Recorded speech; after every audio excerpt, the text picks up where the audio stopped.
I must start this video with an important warning. This video contains positivity. Who would have thought it? This grumpy, opinionated Scotsman on a webcam is feeling quite good this morning despite the defeat yesterday, and there's one reason for that. That's because West Ham United are one win from European football next season, which would be a tremendous achievement. Now, before we talk about that, before we talk about why and how we're going to qualify for European football, let's take a look back at yesterday in general, because it's important, because there is some negativity. It's hard to just get rid of it all completely. One win in 7 now for the Hammers. It's concerning. It's bad form. Been out of form for quite a while.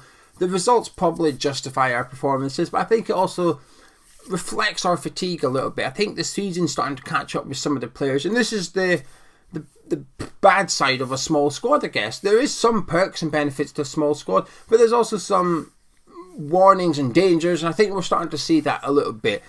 Our attacking players are just bang out of form, aren't they? Yesterday I thought Fabianski had a good game. I thought defensively we played well. I thought our midfield in the middle was good.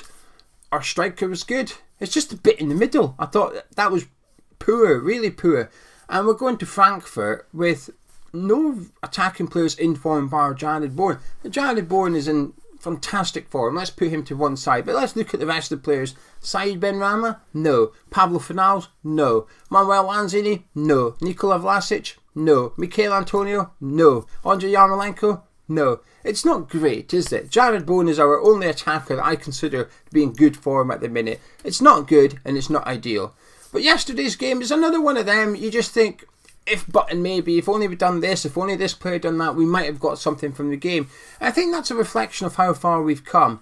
Often we get reminders of how far we've come in the last couple of years. I think yesterday in Stamford Bridge was just 2 of those reminders. Chelsea especially, we went there, we rested 4 of our main players ahead of the Frankfurt game, and we lost 1-0 in the last minute, and it was disappointing because we deserved something from that game. We rested 4 players at Stamford Bridge, and we did well enough to get a point. We did well enough to get a point, but we didn't. Yesterday, I don't think we deserved a point as much as Chelsea, but I think we were perhaps unlucky to lose the game. I think there was enough good individual performers for us. I just think we were lacking at the wrong end of the pitch yesterday in order to get something from it. It is a disappointing loss, but it's almost in keeping with the Premier League.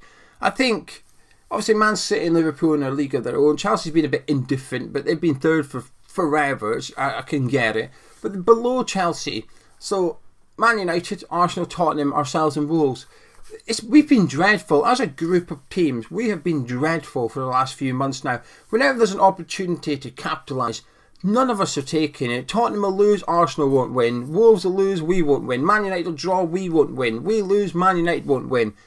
Hopefully that continues tonight against Brentford. But that group of teams, that five teams, we've been really bad. Since Christmas onwards, we've been really bad as a group of clubs. The standard's been poor, the results have been poor, the form's been poor, but it's meant that we're 7th. It's meant that we're 1 win away from European football next season. There's a chance of finishing 6th and overtaking Man United. Could do with Brentford doing us a bit of a favour tonight, but I'll be honest with you, and I guess this is where the negativity comes in. I don't have much faith on us. I think Man United could pick up 3 points between now and the end of the season, and we still wouldn't capitalise, we still wouldn't overtake them. We've obviously got our own 3 games left. We need 1 win for European football. I feel comfortable we're going to get that, but I wouldn't feel overly confident we're going to get much more than that, and that's a bit of a worry. But it would be a tremendous achievement to get European football back to back, and that's what I'm clinging to this morning. I think I'm clinging to that because that is another reflection of how far we've come. But the one thing I won't get, and I suppose I'm dressing up when I say some form of European football, I mean the Europa Conference League. That's the competition I'm referring to. And there's some fans that don't want it, and I'm struggling.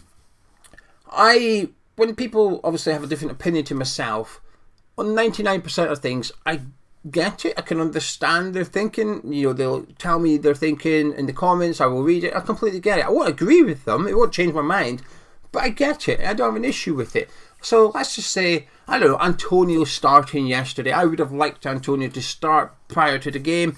I would have made my argument for it. Some people wouldn't want Antonio to start. They'd have made their argument for it. And I would completely get it, right? I would understand 100% fine. But not being in the Europa Conference League. I think there's almost like a football snobbery still from West Ham fans towards this competition. I don't get it at all. I really don't get this one. So if you don't like the competition, let me know in the comments below why you don't want to be in the Europa Conference League, because I'm genuinely interested. Open my eyes to your thinking. I think, to some extent, I think it might be a good competition for us to be in next season. I think it would take the pressure off the summer transfer window. But if we finish 7th and qualify for that competition, I'll do a video at the end of the season as to why I'm a big fan of the Europa Conference League. Obviously, I'm a bigger fan of the Europa League and an even bigger fan of winning the Europa League and qualifying for the Champions League. But I think minimum expectations from this point on, with 4 games to go in all competitions, is 7th in the Premier League, Europa Conference League next season. It would be tremendous. Now, why are West Ham only 1 win away from getting European football? Well, simply because Wolves are a little bit behind us, aren't they? Wolves are 3 points behind us, but we've got I made some notes for this one. 6 goal difference. We've got a 6 goal difference in our favour, so it's almost like an invisible point, isn't it? So essentially, Wolves need 4 points better than us in order to nick 7th off us.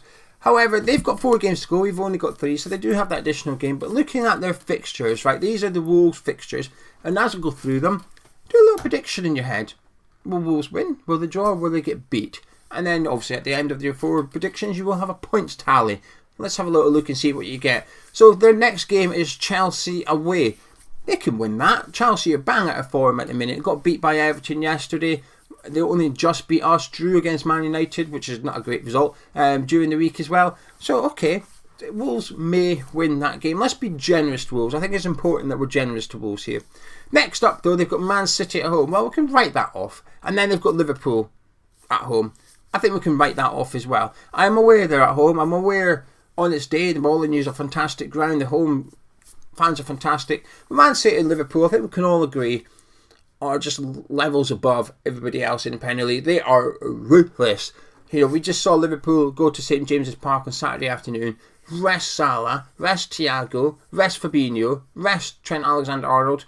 They went to Newcastle, who in 2022, they're the second best team in the Premier League. Liverpool are top, obviously, and they won comfortably. That just shows the levels that Liverpool and Man City are playing at the minute, where they can go to these clubs, rest players, and win easily enough.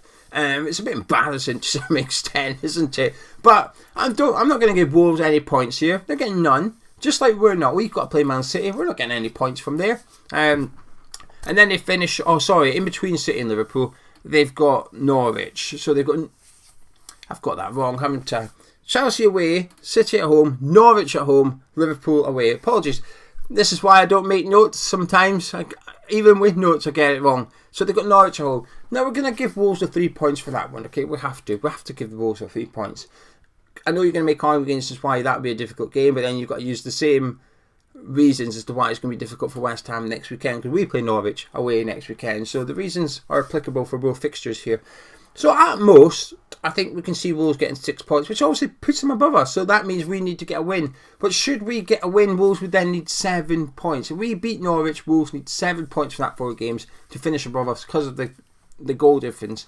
It's just not going to happen, is it? It's not happening. Wolves are not getting 7 points for that 4 games. They are getting 6 maximum, probably 4. Obviously Brighton, funnily enough, Brighton can still finish 7. But however, for that to happen, Brighton need to win all 3 games and we need to lose all 3 games in order for them to finish above us. Now, of course, that's sort of possible because the last game of the season is Brighton against West Ham. So Brighton win their next 2 and we lose our next 2 and they beat us on the final day. They will overtake us. They will finish above us in the Premier League. But that's why I say only 1 win. We only need 1 win. If we win 1 game against Norwich and Man City, before that Brighton one, they can't finish above us. 1 win for West Ham in that 3 games. Norwich away, City at home, Brighton away. 1 win and we will finish at least 7th next season. Sorry, 7th this season and qualify for European football next year, which is just a magnificent achievement. I think it shows how far we've come, and it is disappointing to some extent because given that we were 4th for a little while in the Premier League, and I don't want to talk about the January transfer window. I'm trying to look forward and be positive rather than look back and think if only we brought in 1 or 2 players. And there was a lot of evidence in the Premier League now that actually January transfer signings made a huge difference to the clubs that signed players in January. But again, I'm going to do a video on that because I'm intrigued by almost the data behind it if you want. But to finish 7th is good. If you offered me at the start of the season West Ham to finish 7th, get to the semi-finals of the Europa League, and qualify for European football next season, I'd bit your arm off. I'd have been disappointed to go out at the semi-final stage, of course, but it's huge progress. This season, we've become a team that's expected to qualify for European football. We've become a team that can compete in European football, and I think it's massive progress. And in a really weird way, yesterday's defeat is just another reminder of how far we've come. We've got beaten by Arsenal, and we've got the ump about it. Understandably so. They were there for the taking. The Arsenal weren't that good. And if we had an extra few bodies, or we had an extra centre-back, so on and so forth, if buts and maybes, we might have got something from that game. But it's just another reminder of how far we've come when we're disappointed to lose at home to Arsenal and away to Chelsea last week. But our attention now turns to Thursday night. 1 win from European football. Oh yeah, that's great. Now let's look ahead at Thursday. We've got Frankfurt coming up. We've played them now. Moyes and his boys would have learnt a few things. Hopefully they've got a plan up their sleeve. I do think yesterday, I don't know if I was just imagining this right, but I generally felt that I seen Kurt Zouma running out of the defence a hell of a lot more yesterday, which is something we didn't do against Frankfurt. And my biggest area of concern going into this game against Frankfurt is that space. We didn't deal with it in the first leg at the London Stadium. Bora was dropping deep and we weren't picking them up. Every time Frankfurt defence needed an out ball, they were able to just knock it over our midfield into Bora, and our defence was nowhere near him. You know, you could see Declan Rice visibly screaming at Zouma and Dawson against Frankfurt, saying, "What are you just doing? One of you need to come with him." I felt yesterday, anytime Eddie Nketiah dropped deep, Kurt Zouma went with him and made it difficult. So I wonder if that's something that we're sort of preparing for Thursday night, which is risky. It's if it works like it did yesterday. I thought Zouma didn't get caught out. Once he got cut out, he committed a foul there and then, so that the play couldn't continue.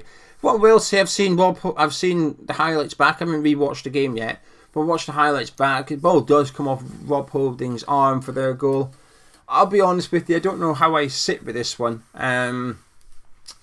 It's accidental. Does it make a difference to the goal? It does, and that's where I get a little bit with it. If that was European football, it gets disallowed. The rules in European football is different to domestic football. European football is if it touches an arm or a hand in the build-up to a goal, is ruled out. Doesn't matter how significant it is, it gets ruled out. I think it's possibly fairer that way. It can be a little bit too sort of harsh, I guess. There was a goal in the Champions League last week, not the semi-finals or quarter-finals, can't remember who it was for. It brushed the hand of someone. The ball didn't even change. Oh, Marcos Alonso against Real Madrid. Marcos Alonso's goal against Real Madrid.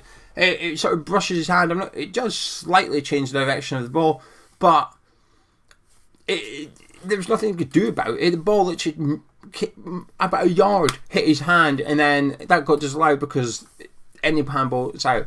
So I've seen Holding's handball back yesterday for their second goal.